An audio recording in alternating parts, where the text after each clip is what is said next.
Hello everyone, welcome back to Ever Study classes.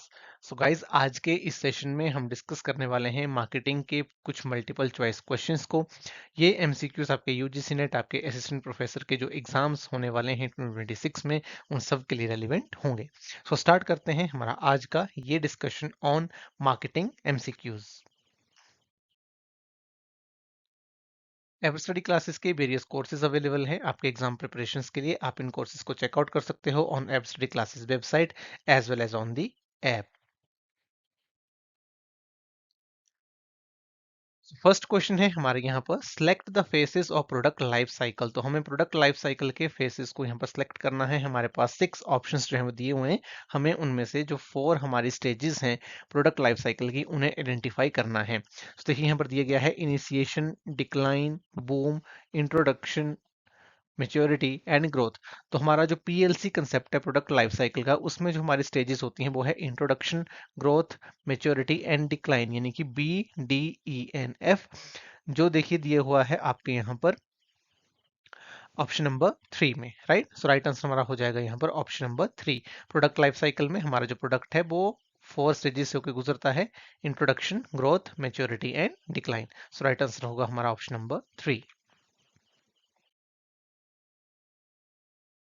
Next question is the number of product lines a company carries is called. So जो भी total number of product lines एक company के पास होती हैं उसको हम क्या बोलते हैं?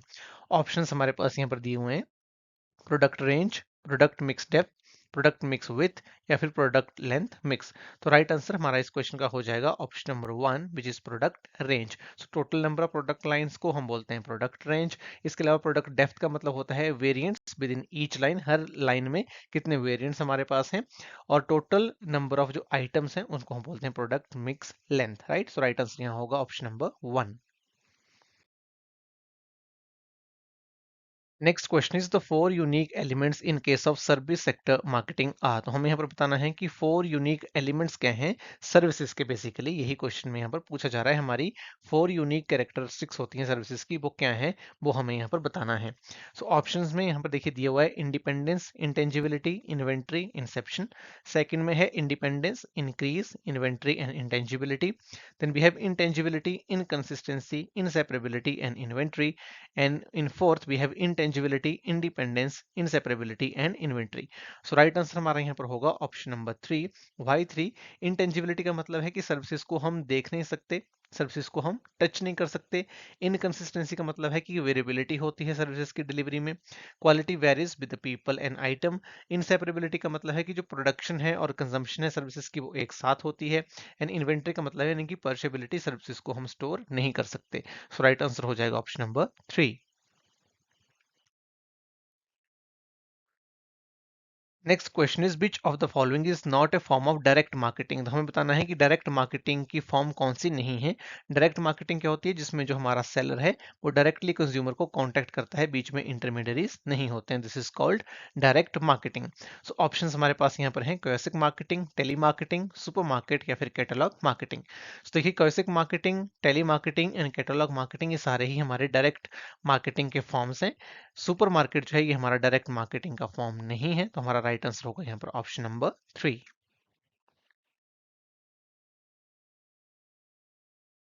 Next question is which of the following levels of market segmentation typically entails marketing to a small market whose needs are not well served. तो हमें बताना है कि जब हम सेगमेंटेशन करते हैं, जब हम अपने कंज्यूमर्स को ग्रुप्स में बांट देते हैं, तो जो हमारी मार्केटिंग रिलेटेड एक्टिविटीज होती हैं, जब हम एक स्मॉल मार्केट को ही कैटर करते हैं जिसको अच्छे से सर्व नहीं किया गया है, उसको क्या बोलते हैं?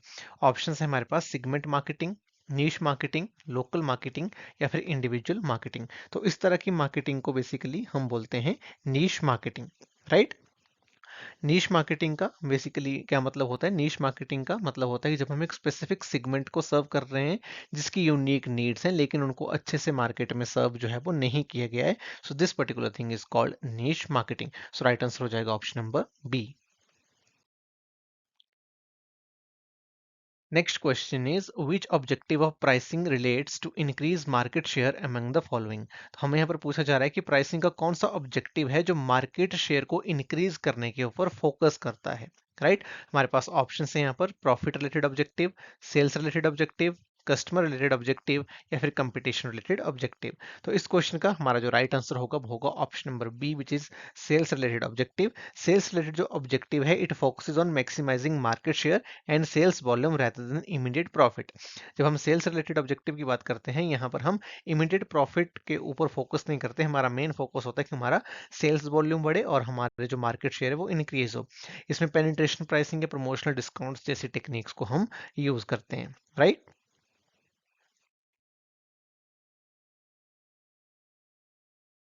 Next question is arrange the following stages of new product development in correct order. तो हमें न्यू प्रोडक्ट डेवलपमेंट की जो स्टेजेस हैं उनको करेक्ट ऑर्डर में यहाँ पर लगाना है। हमारे पास दिया गया है test marketing, idea generation, commercialisation, product development and idea screening. तो हमारा जो पहला स्टेप यहाँ पर होता है प्रोडक्ट डेवलपमेंट में, वो होता है आइडिया जनरेशन। तो सबसे पहले आएगा हमारे पास टू, सबसे पहले हमें एक आइडिया जनरेट करना है। जब हमने आइडिया जनरेट कर दिया, हमारा सेकंड स्टेप आएगा कि उस आइडिया को हमें स्क्रीन करना है। तो पहले हमारी आइडिया जनरेशन हुई, उसके बाद हम आइडिया स्क्रीनिंग करेंगे।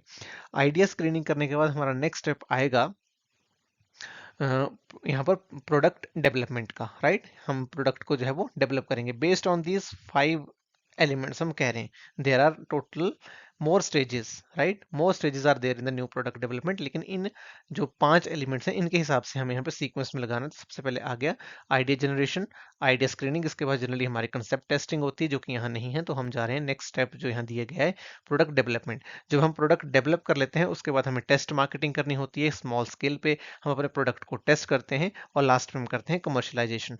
हमारी राइट सीक्वेंस होगी 2 5 4 1 3 जो दी है हमारे ऑप्शन नंबर ए में। Right answer will be option number A. Next question है हमारा यहाँ पर बोला जा रहा है कंसिडर द फॉलोइंग स्टेटमेंट्स। हमारे पास दो स्टेटमेंट्स दी गई हैं। पहली स्टेटमेंट में बोला जा रहा है marketing myopia was introduced by Theodore Levitt, and second statement is marketing myopia leads to far sighted business decisions. तो देखिए मार्केटिंग मायोपिया का जो कंसेप्ट है इसको थियोडोर लेविट ने दिया था, ये बिल्कुल सही स्टेटमेंट है।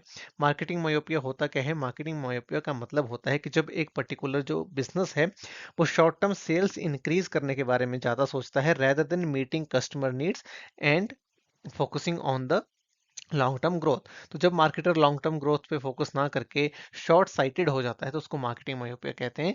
तो यहाँ पर देखिए बोला जा रहा है marketing myopia leads to far sighted business decision. So far sighted नहीं, शॉर्ट साइटेड यहाँ पर जो मार्केटर है वो हो जाता है।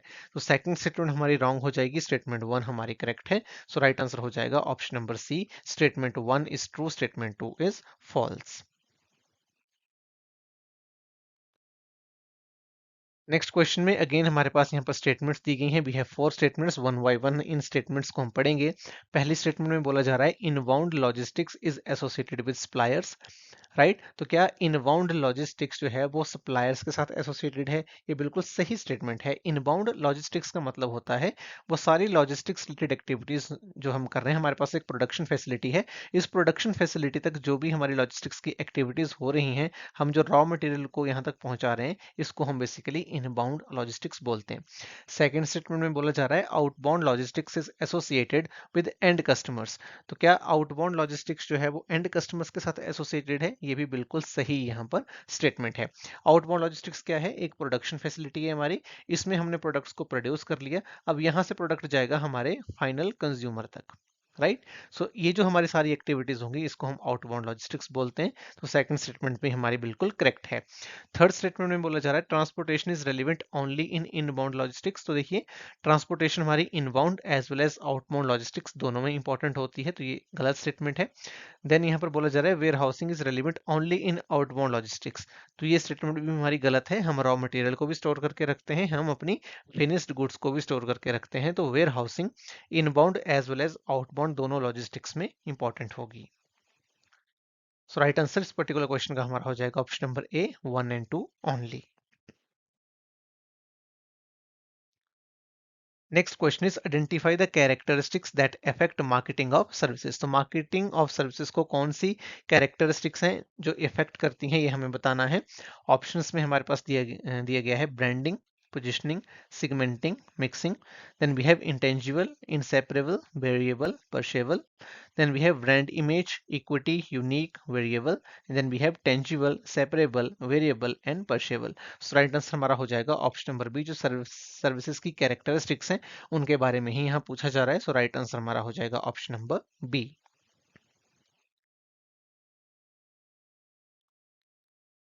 Next question is factors influencing consumer behaviour include. So consumer behaviour को कौन कौन से फैक्टर्स जो हैं वो इन्फ्लुएंस करते हैं, ये हमें बताना है। पहला ऑप्शन है, देखिए यहाँ पर cultural, social, lifestyle, impulse. Then we have cultural, influential, lifestyle, belongingness. Then we have cultural, social, personal, psychological. And then we have cultural, social, parental and impulse. तो अगर इन फैक्टर्स को आप देखेंगे तो जितने भी फैक्टर्स सभी ऑप्शंस में दिए हुए हैं ये सारे ही कंज्यूमर बिहेवियर को अफेक्ट करते हैं, लेकिन हमें चूज करना है एक ऑप्शन। एक ऑप्शन हम कौन सा चूज करेंगे जिसमें सारे फैक्टर्स इंक्लूड हो जाएंगे, और वो दिया है ऑप्शन नंबर सी में, cultural, social, personal and psychological. So हमारा राइट आंसर होगा ऑप्शन नंबर सी। बाकी जितने भी यहाँ पर फैक्टर्स दिए हुए हैं जैसे कि इम्पल्स है, लाइफस्टाइल है, पेरेंटल है, ये सारे इन्हीं में जो है वो सबस्यूम हो जाएंगे। सो राइट आंसर हमारा होगा option number C. Next question is Apple phones use pricing strategy of. तो एप्पल जो मोबाइल फोन्स हैं ये कौन सी प्राइसिंग स्ट्रेटेजी को यूज करते हैं? ऑप्शन है हमारे पास penetration pricing, skimming pricing, administrative pricing या फिर cost plus pricing. So right answer हमारा यहाँ पर हो जाएगा option number B, which is skimming pricing. Skimming pricing क्या होती है? जब हम एक नया प्रोडक्ट लॉन्च कर रहे हैं और जब हमारा वो जो प्रोडक्ट है वो इनोवेटिव है, उसमें यूनिक क्वालिटीज हैं, तो हम इनिशियली जो प्राइस है वो हाई चार्ज करते हैं ताकि इनिशियली हमें अच्छे प्रॉफिट्स हो जाएं, और यही स्ट्रेटेजी जो है वो एप्पल फॉलो करता है। सो राइट आंसर हमारा होगा option number B. Next question is what is the basic version of physical product. तो एक फिजिकल प्रोडक्ट होता है, लेट्स सपोज कोई फिजिकल प्रोडक्ट है, लेट्स सपोज कार, तो उसका जो बेसिक वर्जन है, जो बेसिक वर्जन है वो क्या होगा, ये हमसे पूछा जा रहा है। ऑप्शन है हमारे पास जेनरिक, कोर, एक्सपेक्टेड या फिर ऑग्यूमेंटेड। सो राइट आंसर हमारा होगा ऑप्शन नंबर ए, जेनरिक। राइट, सो जेनरिक प्रोडक्ट जो है वो मोस्ट बेसिक वर्जन होता है किसी भी प्रोडक्ट का जिसमें कोर फंक्शनल बेनिफिट जो है वो होते हैं, राइट, जिसमें कोई भी एडिशनल फीचर्स हैं वो नहीं होते। फॉर एग्जाम्पल अगर हम बात करें, सो कार एक जेनरिक प्रोडक्ट है, राइट। सिमिलरली अगर हम लग्जरी एसयूवी की बात करें जिसमें अच्छी लेदर सीट्स हैं, जिसमें जीपीएस है, तो वो एक हमारा ऑग्यूमेंटेड प्रोडक्ट हो जाएगा, राइट। सो राइट आंसर यहाँ होगा option number A, generic. Next question is the cervical model for measuring service quality is developed by. तो सर्विकल जो हमारा मॉडल है जिसकी हेल्प से हम सर्विस क्वालिटी को मेजर करते हैं, उसे किसने डेवलप किया था? हमारे ऑप्शन है यहाँ पर, पहला है Jan Carlzon, then we have R Srinivasan, option number C is A Parasuraman and D is BlackBerry. So जो सर्विकल मॉडल है उसको डेवलप किया था ए परशुरामन ने, राइट। तो जो सर्विकल मॉडल है इसकी हेल्प से हम सर्विस क्वालिटी को मेजर कर सकते हैं, right, by comparing customer expectation with their perception of the services actually delivered, right। तो ये जो पर्टिकुलर मॉडल है इसमें हमारे टोटल 5 डायमेंशंस हैं, आपने याद रखना है। ये 5 डायमेंशंस कौन कौन से हैं? Tangibles, reliability, responsiveness, assurance and empathy. So right answer will be option number C. Next question is which of the following is a challenge in rural marketing. So rural marketing में कौन सा challenge जो है वो marketer face करता है, ये हमें बताना है। ऑप्शंस में देखिए दिया हुआ है, high literacy rate, diverse cultural background, homogeneous market segments and over crowded markets. तो देखिए जो मेन चैलेंज है रूरल एरियाज में वो है डाइवर्स कल्चरल बैकग्राउंड। तो रूरल एरिया जो होता है उसका एक डाइवर्स कल्चरल बैकग्राउंड होता है जो कि सिग्निफिकेंटली डिफर करता है from the urban marketing.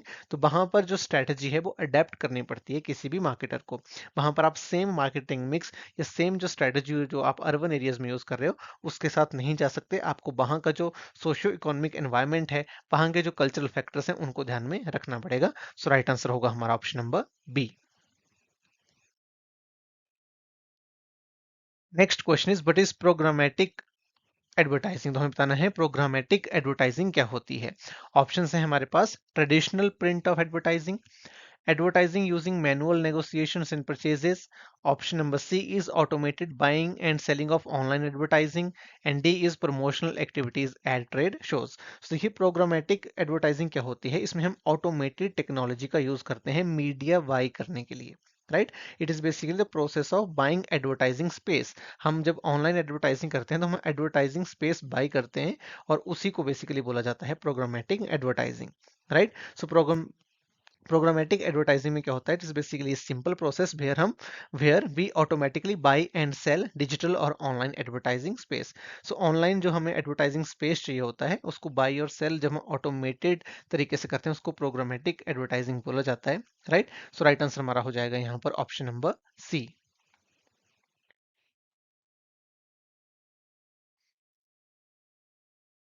Next question is in marketing AIDA model stands for. So AIDA की हमें यहाँ पर फुल फॉर्म बतानी है, एडा मॉडल क्या होता है। सो हमारे पास यहाँ पर देखिए ऑप्शन है, ऑप्शन में दिया गया है attention, interest, desire, action. Then we have analysis, implementation, development and assessments. Then option number C is audience, impact, delivery, analysis. And D is awareness, integration, differentiation and amplification. So right answer हमारा हो जाएगा option number A, attention, interest, desire and action. यही हमारी एडा की full form है। जो हमारा फर्स्ट स्टेप होता है, the first step is attention, यानी कि यहाँ पर जो मार्केटर है वो कंज्यूमर का अटेंशन गेन करेगा, राइट। जब कंज्यूमर का अटेंशन गेन करेगा तो कंज्यूमर को इंटरेस्ट आएगा पर्टिकुलर प्रोडक्ट में, फिर कंज्यूमर का डिजायर बनेगा उस प्रोडक्ट को ट्राई करने का, उसको बाय करने का, right. And at the end consumer जो है वो एक्शन लेगा, यानी कि वो यहाँ पर प्रोडक्ट को परचेज कर सकता है, right. So this is the full form of AIDA, attention, interest, desire and action, right. और इस पर्टिकुलर मॉडल को किसने इंट्रोड्यूस किया था सेंट एल्मो लुइस ने। Next question is which of the following is a characteristic of relationship marketing. तो हमें यहाँ पर बताना है कि रिलेशनशिप मार्केटिंग की कैरेक्टरिस्टिक कौन सी है। सो हमारे पास यहाँ पर 4 ऑप्शंस हैं। फर्स्ट है short term transactions, second is focusing only on new customer acquisition, C is building long term engagement with customers, and D is emphasizing low prices over customer service. तो हमारा राइट आंसर यहाँ पर हो जाएगा option number C, which is building long term engagement with customers, right. So हमारी जो relationship marketing है उसकी कोर फिलोसफी है कि इसमें हम फोकस करते हैं on the customer retention, satisfaction and creation of life time customer value, यानी कि जो कंज्यूमर है वो हमारे साथ लाइफ टाइम एसोसिएटेड रहे, ताकि हम एक वैल्यू वहां पर जो है वो क्रिएट कर सकें, right. So relationship marketing focuses on building long term engagement with customers. Next question is cross selling is the practice of. तो क्रॉस सेलिंग का मतलब क्या है ये हमें बताना है। फर्स्ट ऑप्शन है हमारे पास यहाँ पर selling products at cross border level, second is selling the same product to the different customer segments, third is selling on additional product और service to an existing customer, and D is selling products through cross channel marketing, right. तो देखिए जो cross selling है, cross selling का basic मतलब होता है कि हम एडिशनल प्रोडक्ट्स को जो है वो सेल कर रहे हैं टू एन एग्जिस्टिंग कस्टमर्स, तो उसे हम बोलते हैं क्रॉस सेलिंग। फॉर एग्जाम्पल अगर मैं आपको एग्जाम्पल दूं, लेट्स सपोज आप एक बैंक जाते हैं, right.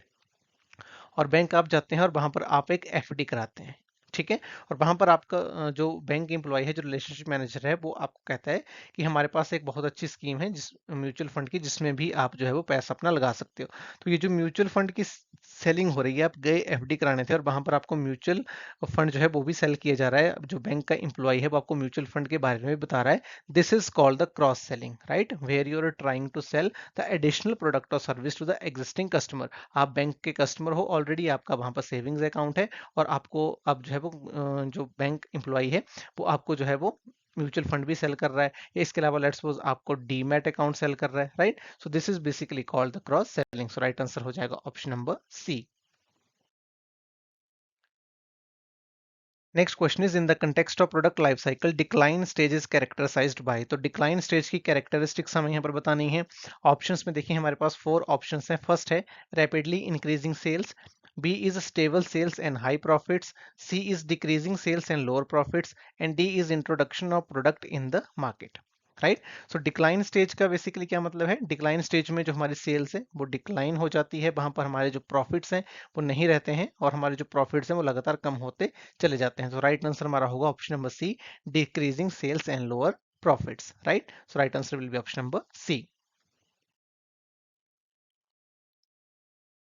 Next question is what does positioning in marketing refers to. So marketing में पोजीशनिंग का क्या मतलब है ये हमें बताना है। फर्स्ट ऑप्शन है हमारे पास placing products in retail stores, B is defining a brand's unique value proposition in customers mind, C is targeting the most profitable market segments and D is setting the price of a product.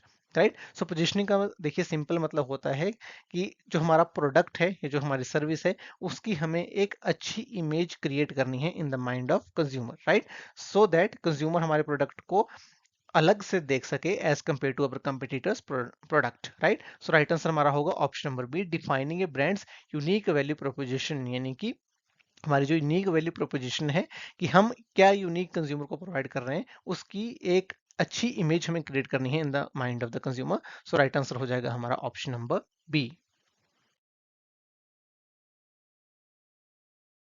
Next question is in marketing CLV stands for what. तो हमें बताना है CLV की full form क्या होती है। तो देखिए CLV की फुल फॉर्म हमारी होती है कस्टमर लाइफ टाइम वैल्यू। तो राइट आंसर हमारा यहाँ होगा ऑप्शन नंबर ए। अब समझते हैं कि कस्टमर लाइफ टाइम वैल्यू का मतलब क्या है। कस्टमर लाइफ टाइम वैल्यू एक मेजर है, राइट, किस चीज का, of average customers revenue generated over their entire relationship with the company, right. तो एक कस्टमर की कितने सालों तक रिलेशनशिप एक कंपनी के साथ रही उसमें एवरेज रेवेन्यू जो है वो पर कस्टमर क्या है उसको हम कस्टमर लाइफ टाइम वैल्यू बोलते हैं।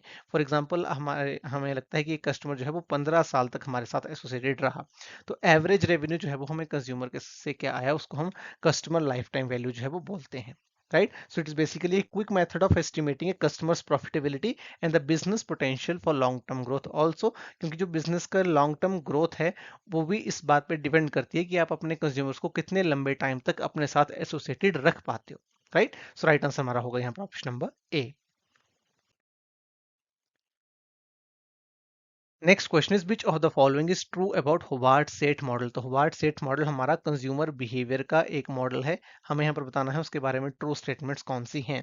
तो देखिए पहली स्टेटमेंट यहाँ पर दी गई है वो है कि consumer behaves rationally and in a repeated manner, B is consumer behaviour depend on certain incentives and C is there are 4 variables and D is all A B C are true. तो देखिए right answer हमारा होगा option number D, all A B C are true. Consumers जो है वो rationally behave करते हैं और रिपीटेड मैनर में करते हैं, ये भी मॉडल में है।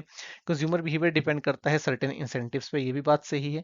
और इसमें 4 वेरिएबल्स हैं, ये भी बात सही है। कौन कौन से 4 वेरिएबल्स हैं? 4 वेरिएबल्स हैं हमारे, सबसे पहले इसमें बोला गया कि हमारे पास जो है वो इनपुट आएगा, राइट, आउटपुट हमारा होगा, कुछ हमारे हाइपोथेटिकल कंस्ट्रक्ट होंगे और हमारा एक्सोजेनियस वेरिएबल होगा। सो राइट आंसर होगा हमारा यहाँ पर option number D. Next question is when two or more existing brands are combined into a joint product it is called। So जब दो या दो से ज्यादा existing brand को हम combined कर देते हैं एक joint product में तो उसे हम क्या बोलेंगे। ऑप्शंस हैं हमारे पास को branding, mix branding, joint branding या फिर डी बोथ ए एंड सी। तो देखिए राइट आंसर इस क्वेश्चन का हमारा हो जाएगा option number A which is को ब्रांडिंग, राइट। को ब्रांडिंग का सिंपल मतलब होता है जब दो या दो से ज्यादा ब्रांड्स एक साथ आ जाती हैं जहां पर एक स्ट्रेटेजिक अलायंस होता है और एक सिनर्जी जो है वो क्रिएट हो सकती है।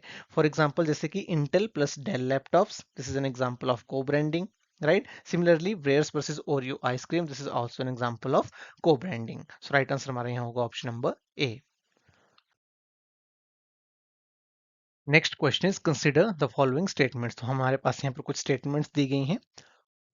पहली स्टेटमेंट है देखिए, purchase decision is influenced by attitude of others and unexpected factors. Second is information search is always extensive for all types of products. Third is evaluation of alternatives precedes the purchase decision.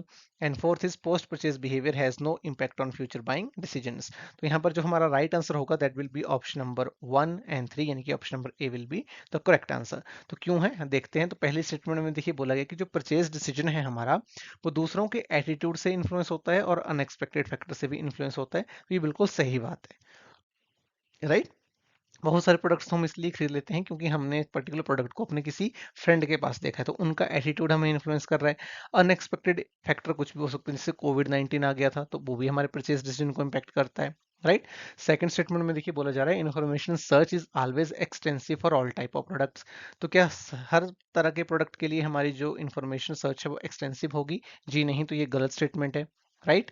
For example आपको sugar खरीदनी है, salt खरीदना है, तो उसके लिए आप कोई एक्सटेंसिव सर्च नहीं करोगे, राइट।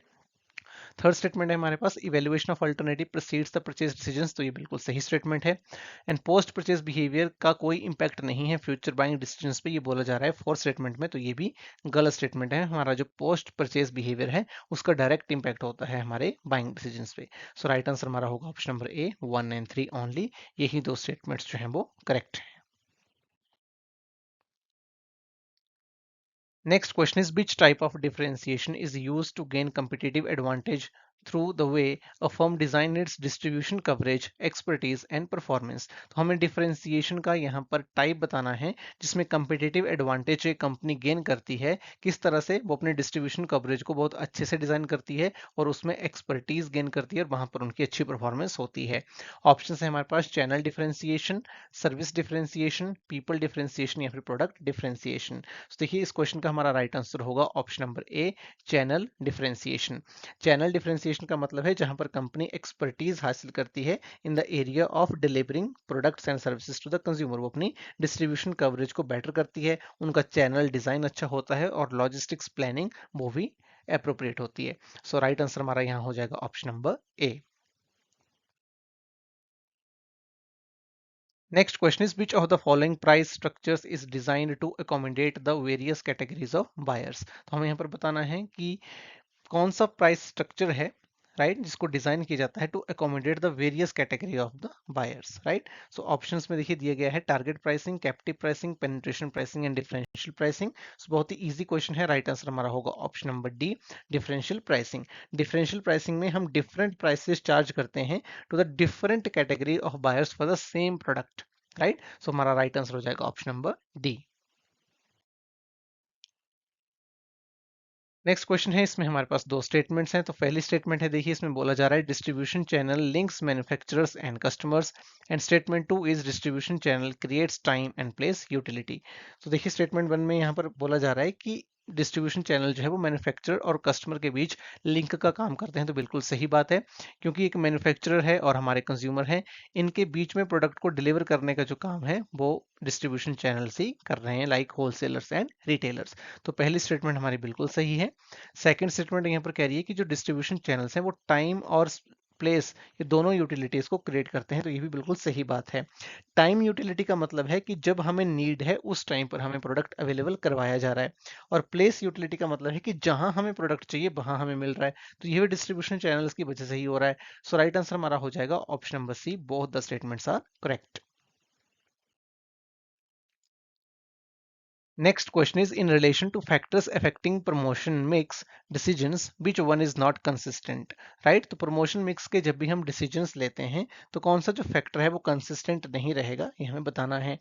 ऑप्शन है हमारे पास political stability, type of product, size of market या फिर stage of product life cycle. So इस क्वेश्चन का हमारा राइट आंसर हो जाएगा option number A, political stability. जब भी हम प्रमोशन मिक्स के डिसीजंस लेंगे उस टाइम पर जो पॉलिटिकल स्टेबिलिटी है वो हमेशा कंसिस्टेंट नहीं रहेगा। कुछ इंस्टांसेस हो सकते हैं कि हम पॉलिटिकल स्टेबिलिटी को चेक कर रहे हैं, लेकिन हमेशा जब हमें प्रमोशन मिक्स के डिसीजन बनाने हैं हमेशा ही हम पॉलिटिकल स्टेबिलिटी को नहीं देखेंगे। हमारा डिसीजन डिपेंड करेगा हमारे प्रोडक्ट के टाइप पे, हमारे साइज ऑफ द मार्केट पे, हमारे किस स्टेज में, पीएलसी के किस स्टेज में हमारा प्रोडक्ट है उसके ऊपर। सो राइट आंसर यहाँ हो जाएगा option number A. Next question is, which one among the following is not a valid type of label। So valid type of label कौन सा नहीं है ये हमें बताना है, नॉट को पढ़ेंगे ध्यान से। ऑप्शन है हमारे पास brand level, grade level, descriptive level या फिर एंटरटेनिंग लेवल। सो इस क्वेश्चन का हमारा राइट आंसर हो जाएगा option number D, which is entertaining level. इस तरह का कोई भी लेवल नहीं होता है। ब्रांड लेवल क्या होता है? ब्रांड लेवल जो प्रोडक्ट की ब्रांड को आइडेंटिफाई करता है। ग्रेड लेवल क्या है? ग्रेड लेवल हमें बताता है कि जो प्रोडक्ट है उसकी क्वालिटी का ग्रेड क्या है। डिस्क्रिप्टिव लेवल जो है बेसिकली ये हमें बताता है कि प्रोडक्ट की फीचर्स के बारे में, यूजर्स के बारे में, इंस्ट्रक्शन के बारे में, नहीं, जो बेसिक इंफॉर्मेशन है रिगार्डिंग द प्रोडक्ट वो हमारे डिस्क्रिप्टिव लेवल पे होगी। एंटरटेनिंग जो लेवल है इस तरह का कोई भी लेवल मार्केटिंग में नहीं होता है। सो राइट आंसर हमारा हो जाएगा ऑप्शन नंबर डी। सो ये था हमारा आज का सेशन जिसमें हमने मार्केटिंग से रिलेटेड कुछ मल्टीपल चॉइस क्वेश्चंस को डिस्कस किया। आई होप आपको ये लेक्चर काफी पसंद आया होगा, आपके एग्जाम की अच्छी प्रैक्टिस यहाँ से हुई होगी। Thanks for joining, wish you all the very best.